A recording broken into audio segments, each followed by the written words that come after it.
Hey guys, it's me Marcos. I'm here for Elite Savij. I'm here with my 60 card Paleo Frogs for the band tournament. Now let's get into it.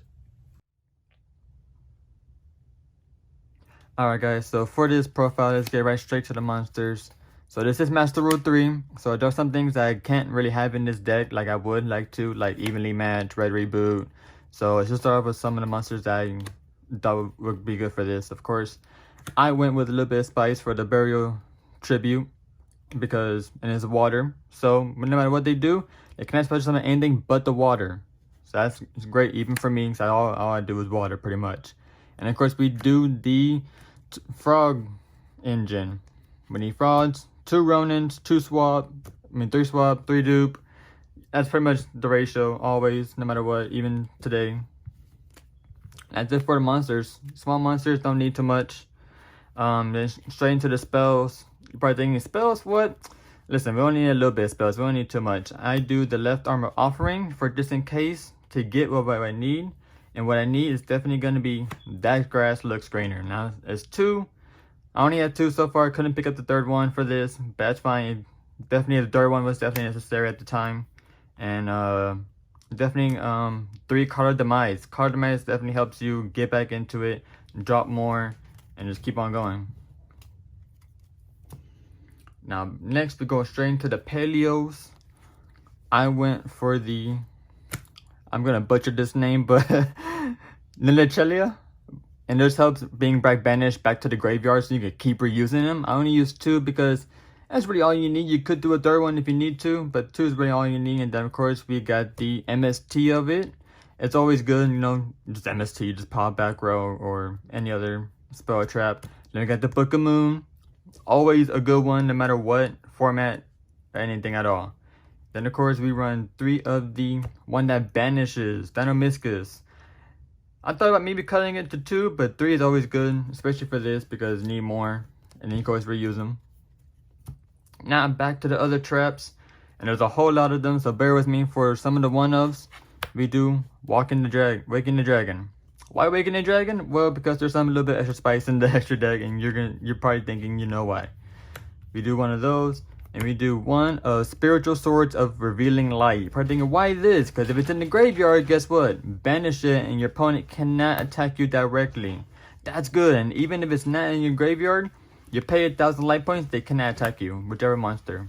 So it's handy every now and then. Of course, the Solemn Warning, you know, just negate, of course, it's always needed. And then back then, of course, we got Imperial Order, still good now, still relevant. That's for the one-ofs. And then for some of the two-ofs, we have Breakthrough Skill. I shouldn't say too much about this. It negates things when you use it, and then also in the graveyard. It has great use. And I like to use Wabaku. More stall. I mean, they can destroy your monsters and you can't take battle damage. So what else do I need for that? And then we have Torrential Tribute. Good for whenever you are also going first, what you want to do the most. They just summon, automatically break the board. Really useful. I also like to use the Curse of Darkness. Probably thinking, why Curse of Darkness? Because if they use spells, especially if they have a lot of spells, guess what? That's a burn each time. That's 1,000. If you have both of them up, that's 2,000 each. Come on. That's like an easy win. Then for the 3 of us, we got to use, of course, the draw for this deck. That's Reckless Greed. Draw 2, skip your next 2 draw faces. Not much to say about that. And then for this, of course, I went with Dimensional Barrier. So I had a feeling for some of these band decks that I'm going to be going up against, there's going to be some fusions, maybe some Manic from XYZs, maybe some Synchros. This is definitely a powerful card for them, especially back in the day. It was dope as fuck. Now we got Lost Wind. Lost Wind is amazing when it comes to special summon monsters. You're going to run 3 of, and if it's in the graveyard, you can bring it back to your field, and then it gets banished after that. But it's still really good. You can use it twice. Compulsory Evacuation Device. Really good. Yes, it does target, but it removes the monster from the field. Really good. I enjoyed it so much. And then, of course, we got Quaking Mirror Force. Quaking Mirror Force.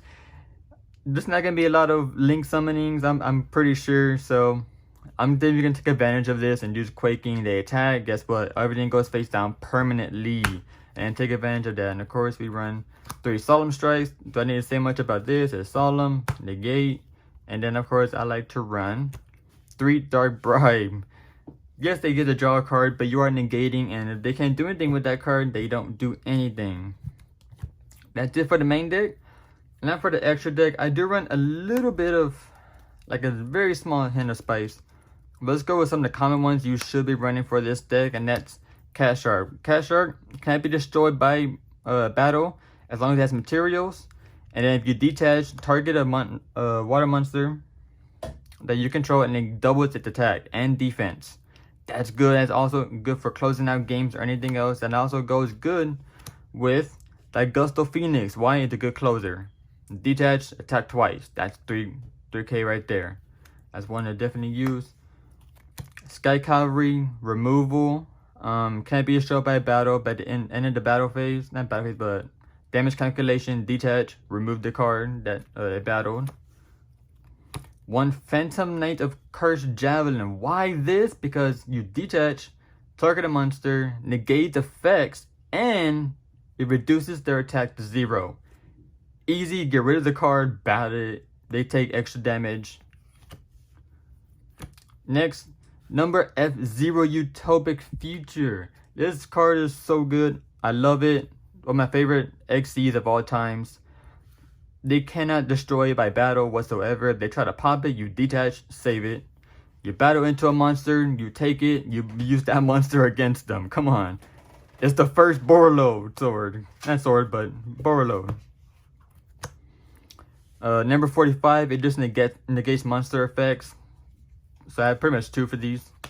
Then for the Paleo XCs, I run 2 Apopenia. I'm pretty sure I butchered that, but it's a search, and as long as it has the traps under it as materials, you can use those traps in hand. So that really comes in handy sometimes. But it's also unaffected by monster effects, which is also really good. And then one of the bigger one, which is, I'm not gonna say I'm butchering the name, but you do need 3 materials, and you detach, and you can pop any card on the field, which is also really good removal, and it's just a big body on the field. And of course, the biggest one to have in this extra deck is totally awesome. 3 of why? Because you can, and because you can just have all 3 on the field. I'm looking forward to doing this and having as much all 3 on the field, if not maybe 2. But either way, I want to get this guy on the field as quick as possible and negate everything. Then of course you're going to need Drown Magician. This will also help with your Drowning Mirror Force. It does piercing damage, which would definitely help, especially if they have low defense. And then for the Waking of the Dragon, we have the Ray Raptor Ultimate Falcon. Unaffected by everything, and it's a 35 attack. Hardly anything is going to get over this. Come on. And then for the little extra spice, Herald of the Arclight. You're probably thinking, why are you running Herald of the Arclight? How are you going to get this out? Let me explain with the side deck. Now for the side deck here, I have another Wakening the Dragon. Why? You have 2, and just more of a chance you can draw into it and then use it. And then I also have 2 Storming Mirror Force, because it just sends the monsters straight back to the hand, and then they can't. There's not a lot of things people can do once the monsters go back into the hand. It's gonna be very rare they can keep going after that. And then 3 Floodgate Trap Hole. Why this? Because they go face down permanent. That's the best thing about this. Come on.